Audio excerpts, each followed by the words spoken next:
नमस्कार दोस्तों। आशा करता हूँ आप इस वैश्विक महामारी कोरोना में सुरक्षित होंगे, अपने घर पर होंगे। तो फ्रेंड्स, आज है 7 मई और स्वागत है आप सभी का सभी पाठशाला में।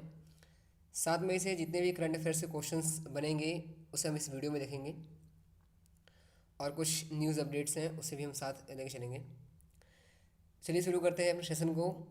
चलते हैं अपने नेक्स्ट स्लाइड की तरफ। आज का फर्स्ट क्वेश्चन है, world athletes day. World athletes day कब मनाया जाता है? तो वर्ल्ड एथलीट डे जो है वो प्रत्येक वर्ष 7 मई को मनाया जाता है। जो एथलीट्स होते हैं, जो खिलाड़ी होते हैं हमारे, तो उनको प्रोत्साहन देने के लिए वर्ल्ड एथलीट्स डे मनाया जाता है 7 मई को। तो ये every year of 7 May spread awareness among the youth regarding the importance of fitness. जितने भी युवा हैं उनमें जागरूकता बढ़ाने के लिए फिटनेस से संबंधित, और then boost their participant in athletes, मतलब उनके जो एथलीट्स में पार्टिसिपेट करने के लिए उनके जो प्रोत्साहन ज़रूरत होती है उसके लिए मनाया जाता है ये। तो इसे मनाते कौन है? International amateur athletic federation, AIAAF। तो ये जो है ये हमारा आज का इम्पोर्टेंट डे है 7 मई का, world athlete day. Next slide तरफ चलते हैं अपने। हिस्ट्री ऑफ डे में देखेंगे फ्रांस के पैलेस ऑफ वर्साइल।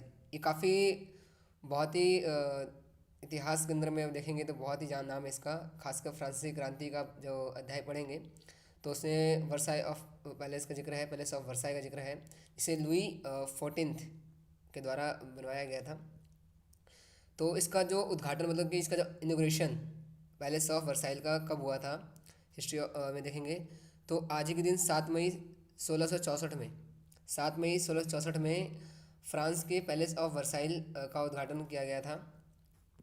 ये है लुई 14, सॉरी 16 में तो क्या कहते हैं फ्रांस से क्रांति हुई थी, तो ये लुइस 14 है। 1664 में जो है France इनोग्रेट the palace of Versailles, तो ये है लुई 14। चलते हैं अब नेक्स्ट स्लाइड की तरफ।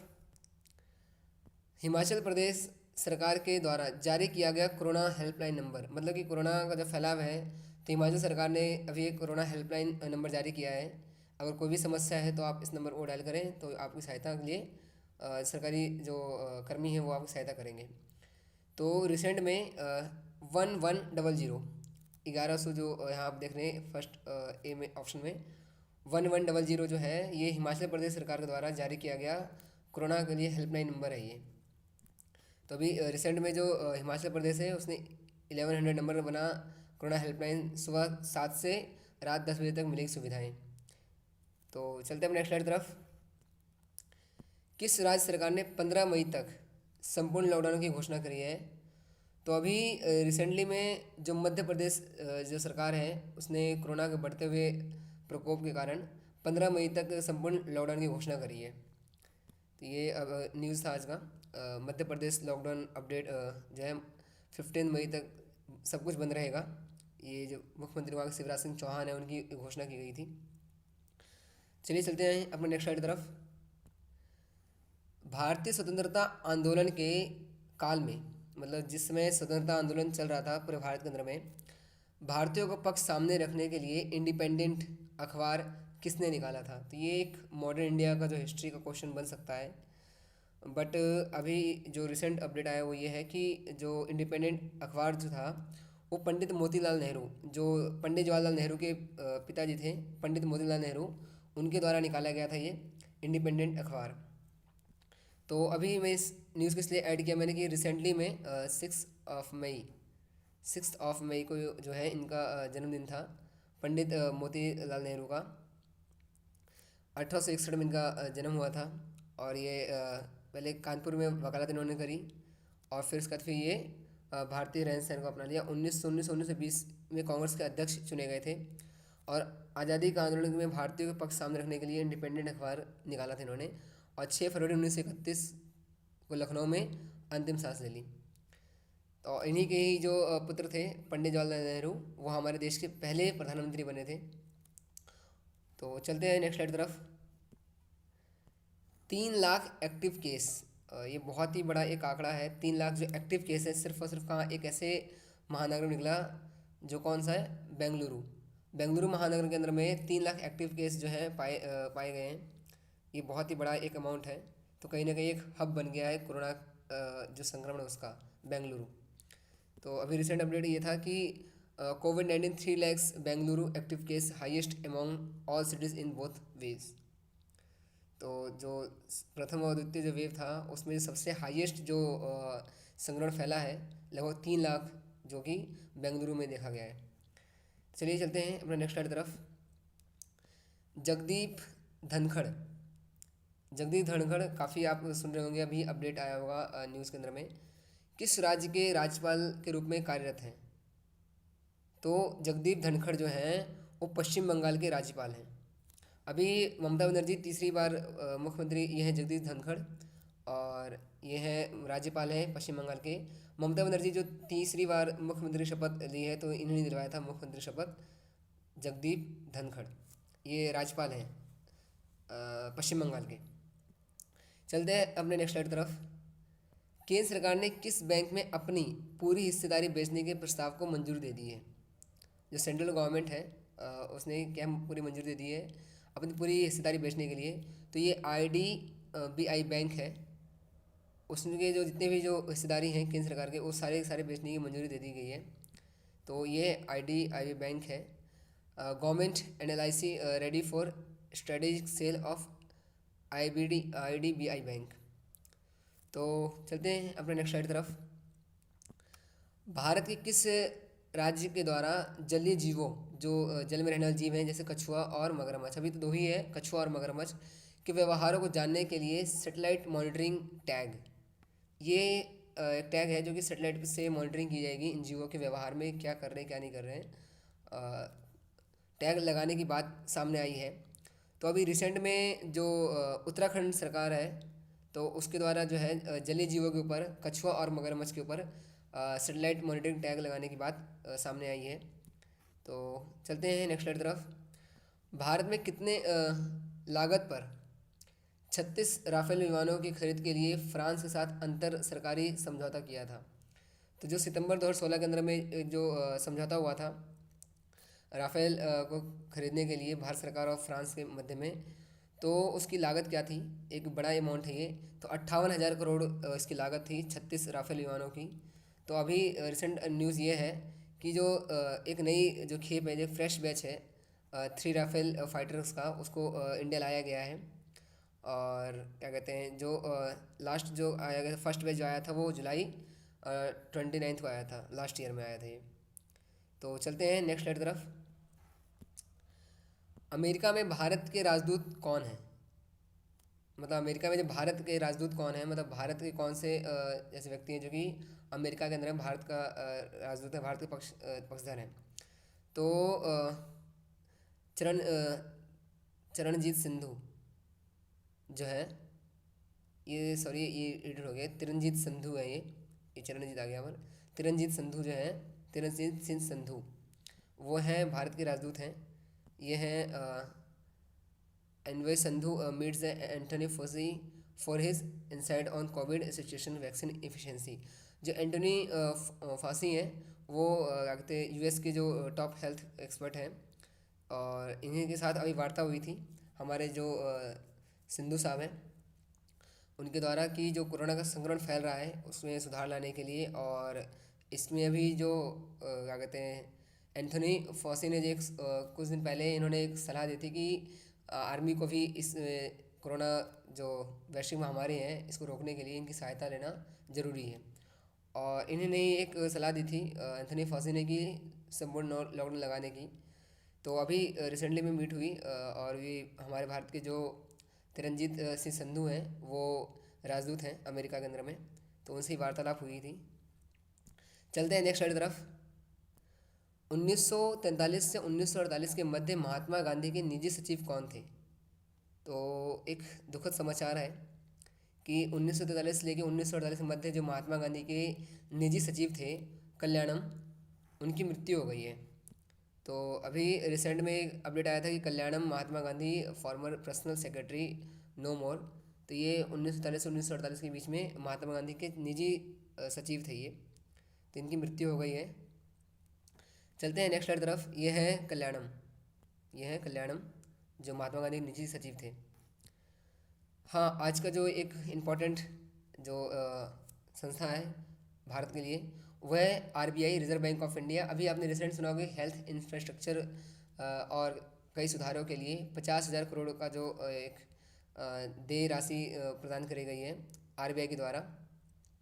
तो इसलिए मैंने इसको आरबीआई जोड़ा है कि थोड़ा जान लें आरबीआई के बारे में, आरबीआई है क्या।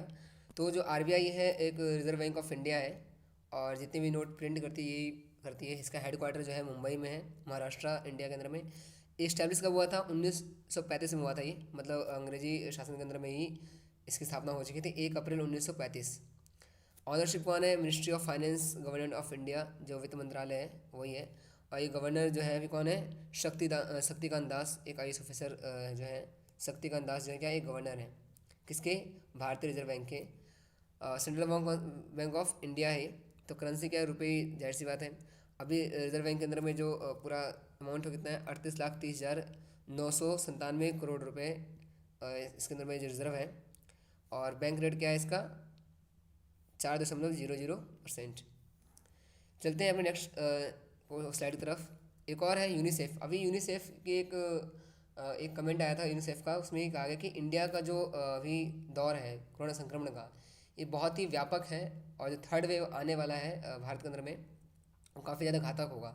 इसलिए मैंने यूनिसेफ को जोड़ा है। यूनाइटेड नेशनल चिल्ड्रन फंड्स है, एक सहयोगी क्या कहते हैं संस्थान है, यूएनओ की है, जिसका पेरेंट ऑर्गेनाइजेशन है वो यूनाइटेड नेशन ही है। तो इसके बारे में थोड़ा जानते हैं। एब्रिविएशन क्या है इसका? यूनिसेफ का, यूनाइटेड नेशन चिल्ड्रन फंड्स। इसका फॉर्मेशन कब हुआ था? 11 दिसंबर 1946 में बना था ये। तो इसका पूरा जो है यही है नाम, United nation international children emergency fund. ये टाइप ऑलरेडी फंड एक संस्था है, लीगल स्टेटस अभी एक्टिव है ये, और हेडक्वार्टर का है इसका न्यूयॉर्क सिटी में है। United nation states of America, United states of America कह सकते हैं या फिर यूएसए कह सकते हैं। और इसके हेड कौन से हैं? Executive director of United Nations children funds के कौन है? हेनरिटा एच फॉरे, हेनरिटे एच फॉरे इसके जो हेड है किसके? यूनिसेफ के। तो चलते हैं अपने नेक्स्ट स्लाइड तरफ। इस छिटपुट में देखेंगे आज की एक न्यूज़ नहीं कह सकते इसको, हम वैसे एक अपडेट कह सकते हैं, इसलिए मैंने छिटपुट यूज़ किया है। तो केबीसी 13 सीजन का जो रजिस्ट्रेशन शुरू हो रहा है वो शुरू हो रहा है 10 मई से। तो अभी जो अमिताभ बच्चन जो हेड होस्ट करते हैं, अमिताभ बच्चन अनाउंस कौन बनेगा करोड़पति 13 सीजन जो है, ओपन रजिस्ट्रेशन बिगिन फ्रॉम 10 मई। ये न्यूज़ नहीं था, बस एक अपडेट था ये। चलते हैं अपने नेक्स्ट तरफ। आज के विशेष में देखेंगे हम, सुप्रीम कोर्ट ने कहा कोरोना की तीसरी लहर के लिए तैयार रहने की ज़रूरत है। बच्चों के लिए होगी बेहद खतरनाक, मतलब जो ये थर्ड वेव है ये काफ़ी ज़्यादा इफेक्ट करेगी चिल्ड्रंस को। तो विशेषज्ञों की ओर से देश भर में कोरोना की तीसरी लहर को लेकर जताई जा रही आशंका को देखते हुए गुरुवार को सुप्रीम कोर्ट ने कहा कि देश में तीसरी लहर से निपटने के लिए तैयार रहने की ज़रूरत है। बिल्कुल, और तीसरी लहर बच्चों के लिए ज़्यादा खतरनाक हो सकती है, इसलिए इस वर्ग के वैक्सीनेशन पर भी विचार होगा। अब यह कि जैसे फिजर कंपनी ने क्या किया, कनाडा जो सरकार है उन्हें 12 से 15 साल के बच्चों को भी वैक्सीनेशन करने की शुरुआत कर दी। तो अभी इंडियन गवर्नमेंट भी सोच रही है कि क्या जो छोटे बच्चे जो हैं वो जो 10 साल से ऊपर के या फिर जो बच्चे हैं उनको वैक्सीनेशन कराई जाए, क्योंकि अभी 18 से लेके 44 साल के उम्र वाले जो लोग हैं उनका वैक्सीनेशन चल रहा है।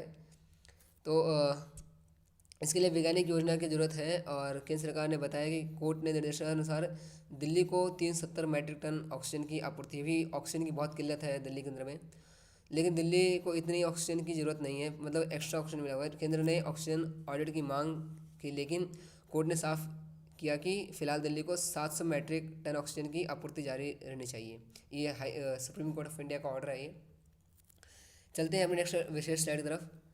तो सेकंड क्या है? राजस्थान लॉकडाउन। राजस्थान में 10 से 24 मई तक सख्त लॉकडाउन लागू किया जाएगा, और 31 मई तक जितनी शादियां हैं उस पर रोक लगा दी गई है राजस्थान सरकार की गाइडलाइंस के द्वारा। राजस्थान सरकार ने कोरोना वायरस के बढ़ते प्रसार को रोक लगाने के मकसद संपूर्ण लॉकडाउन लगाने का फैसला लिया है। 10 मई से सुबह 5 बजे से 24 मई सुबह 5 बजे तक लॉकडाउन लगाने का फैसला किया। इसके अलावा राज्य में 31 मई तक होने वाली शादियों को प्रतिबंधित कर दिया गया है, मतलब जो शादी जो थी वो सब टाली जाएंगी। 31 मई तक कोई वैवाहिक कार्यक्रम नहीं हो पाएगा। यह नेक्स्ट स्लाइड है।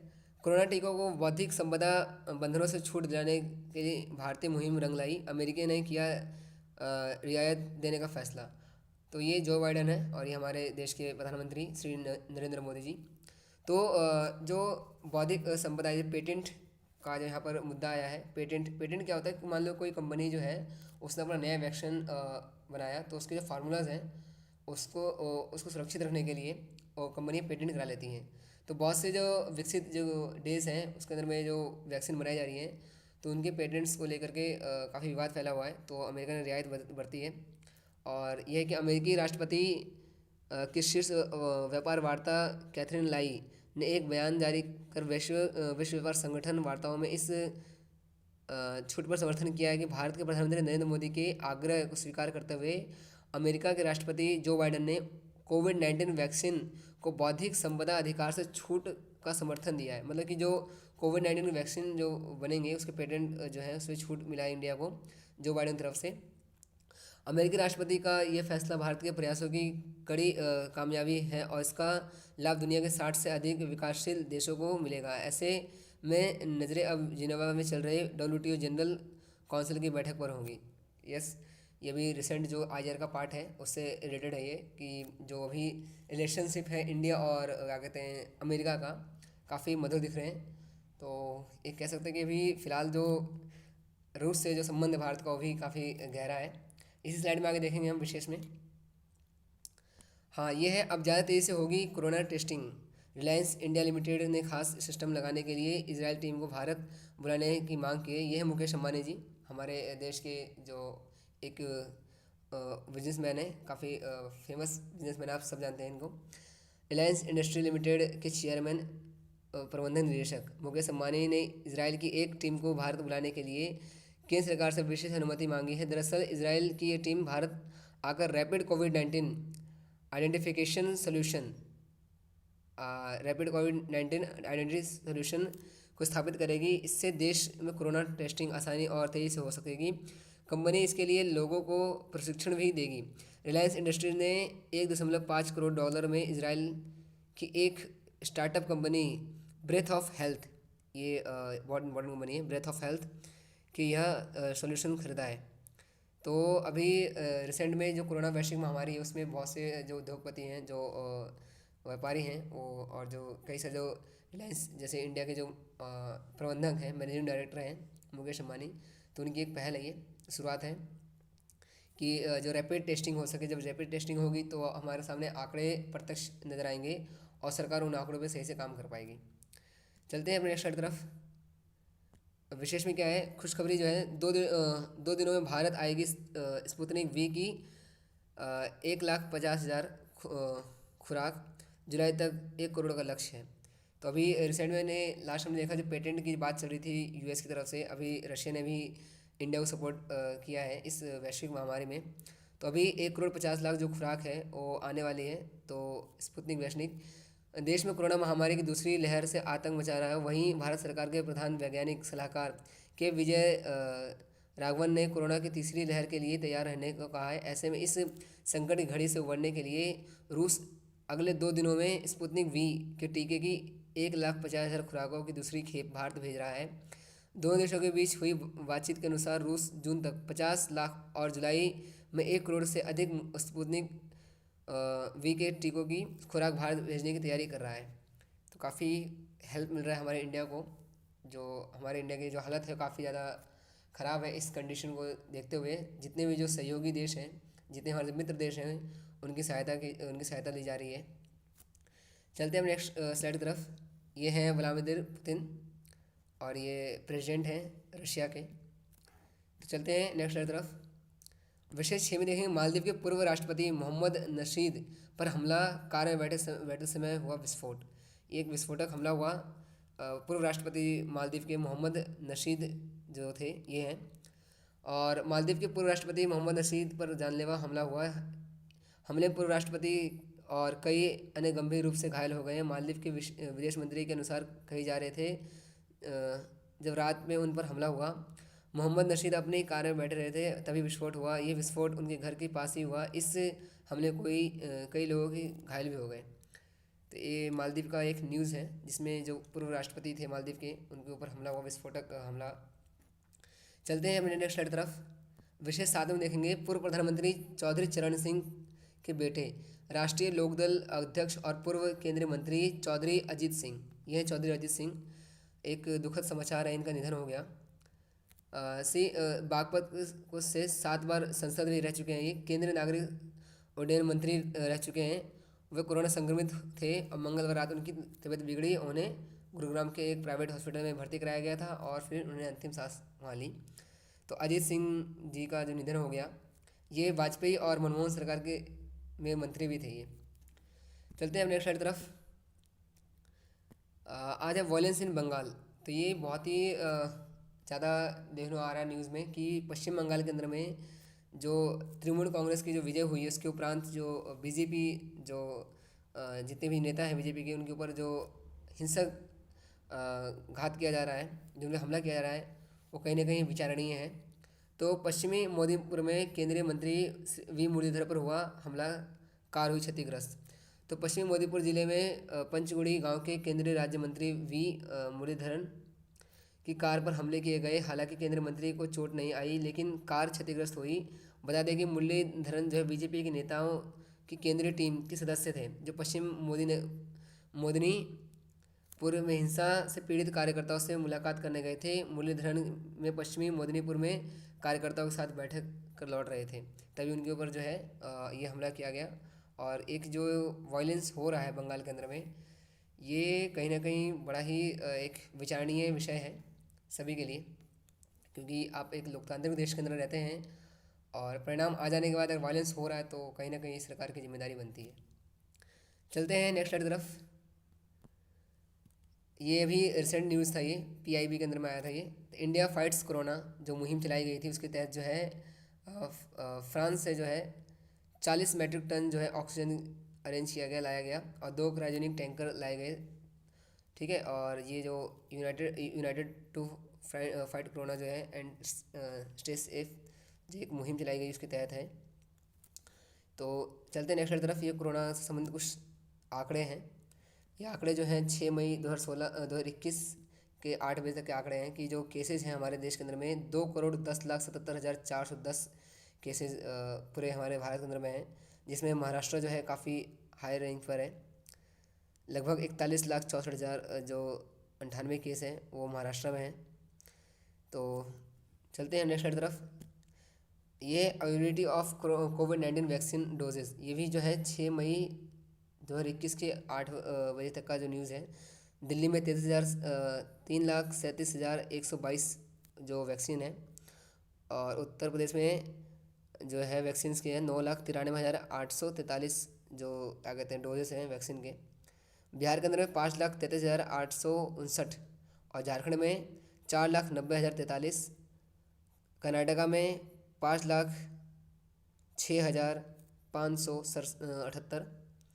तेलंगाना में 4,38,832 और महाराष्ट्र में 5,98,055 जो वैक्सीन है।